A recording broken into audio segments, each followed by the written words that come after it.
күтемін гүлдер бүршігін жарып. Сәлем достар, қалайсыздар? 1 наурыз алғыс айту күнін тойлап болсақ, 8 наурыз әйелдердің халықаралық күнін тойлайық. Айтпақшы, сіздер бұл 8 наурыздың тарихын білесіздер ме? Білмесеңіздер, мен сіздерге айтып кетейін. 8 наурыз мерекесінің шығу тарихы 8 наурыз әйелдердің халықаралық күні мерекесі 1857 жылы Нью-Йорк қаласында болған көтеріліспен байланысты. Бұл көтеріліске тігін шеберханалар мен аяқ киім фабрикасында еңбек ететін әйелдер шыққан болатын. Олардың қойған талаптары 10 сағаттық жұмыс, жарық және құрғақ бөлмелерде жұмыс жасау. Ер азаматтардың алатын жалақы мөлшерімен бірдей жалақы алу еді. 1910 жылы Копенгаген қаласында халықаралық социалист әйелдердің конференциясында Клара Цеткин 8 наурыз күнін әйелдердің халықаралық күні мерекесі етіп жариялауды ұсынды және де өз құқықтары мен теңдіктері үшін күресуге шақыратын үндеуін оқыды. Алғаш рет бұл мейрам 1911 жылдың 19 наурыз күні Австрия, Дания, Германия және Швейцария елдерінде аталып өтті.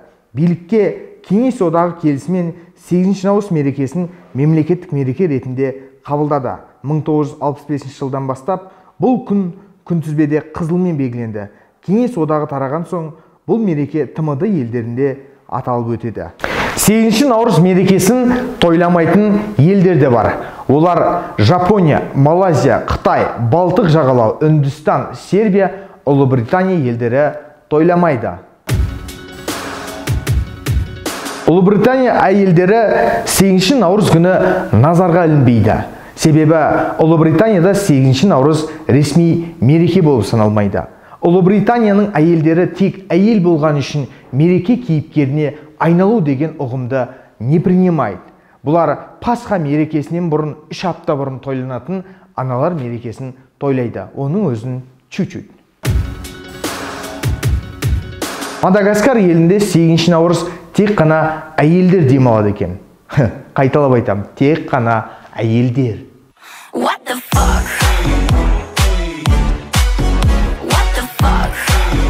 Жапонияда 8 наурыз тойланбайды, бірақ көктемнің құлпырған мезгілінде Жапон елі өздерінің нәзік жандыларын ұмытпайды. 3 наурыз қыздар күні, 14 наурыз күні ерлер әйелдеріне сыйлық береді. И все. Малайзияда 8 наурыз сұлтан күні екен. То есть Малайзия 8 наурызды басқаша чуқыт етеді екен. Ал Сирияда 8 наурыз революция күні екен. Қайталап айтам, революция күні. Сирия халқы енді 8 наурызды бірлік немесе тыныштық күні деп жариялаған дұрыс болады ау. Сіз қалай ойлайсыз?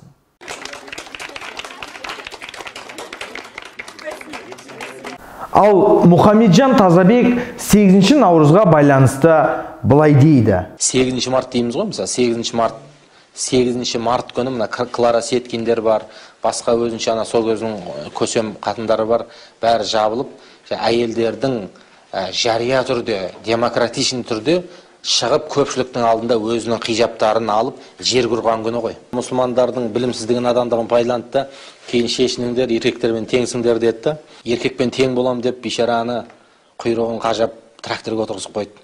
Соқаның артына отырғызып қойды. Мақтап еркексің терешке деп басын айландырып бишараны космосқа айдап жіберді ана жаққа. Сонымен бәрін шатастырып, ең соңында адамдардың өзі әйелдің рөлі қандай, еркектің рөлі қандай екенін білмей қалдық қой. Содан әлі күнге дейін енді талас тартыс. Қоғамда да қазір біреу екінші әйел алыпты деп айтса уже бүкіл әйел көтерілетін жағдайға душар болдық. Тазабеков тазасын айттау деген кезде Қабылбек ұстаз былай деді. 8 наурыз бұл біздің дініміз бұйырған мейрам емес. Оны ашық айтамыз. Құранда ондай аят жоқ.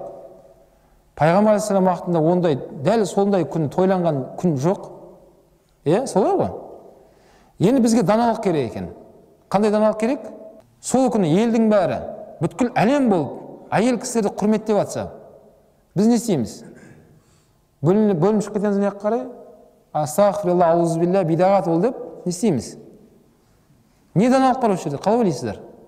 Құранға қарсы ма? Қарсы емес. Хадиске ше? Жаңа Абдулла ибн Хузафа не деп айтты? Так, басын сүйсем, діннен шығып кетесің бе? Шығып кетпейсің. Құранға қарсы ма? Қарсы емес. Пайғамбар сүннетіне қарсы ма? Қарсы емес. Жарайды, басын сөйтіп барып. Бірақ аналарымызды құрметтеу ондай нәрсе емес қой, ол. Өйткені әйел кісілерді құрметтеу жалпы біздің шариғаттан басталады. Вообще осы Қабылбек ұстазға ризамын. Азат елімнің тарландарына ризамын мен. Дархан даламның арландарына ризамын мен. Ризамын мен. Түркменстан президенті 8 наурыз күні нәзік жанды аруларға $2 беріп жатыр. Ал өзіміздің Қазақстанда Нұрсұлтан қаласының әкімі Алтай Көлгінов көп балалы аналарға $17 беріп жатыр. Әрине өз қалтасын емес, мемлекеттің, бюджеттің, сізбен біздің ақшамыздан беріп жатыр. Неге нақ? Басқа әкімдер осылай көп балалы аналарға сыйлық бермейді. Әйелдеріміздің, аналарымыздың сыйлық алатын күнін көктемнің бір ғана күніне байлап қоймай, әйел адам егер өзінің ерінен қамқорлық көрсе, одан внимание алса, ер адам алақанда ұстай білсе, әйел адамның әрбір күні мереке болу керек. Неге нақ? Біз көктемнің бір күнінде ғана толықтай сыйлық жасауға ұмтыламыз. Керісінше, жаздың күні жүректерін жадыратайық, күздің күні көңілдеріне қуаныш ұялатайық, қыстың күні қабақтарын ашайық. Ең бастысы, жылдың 4 мезгілінде аналарымызды, әпкелерімізді, нәзік жанды аруларды құрметтейік. Осымен құрметті достар, неге нақ тамам, келесі кездескенше қош сау болыңыздар.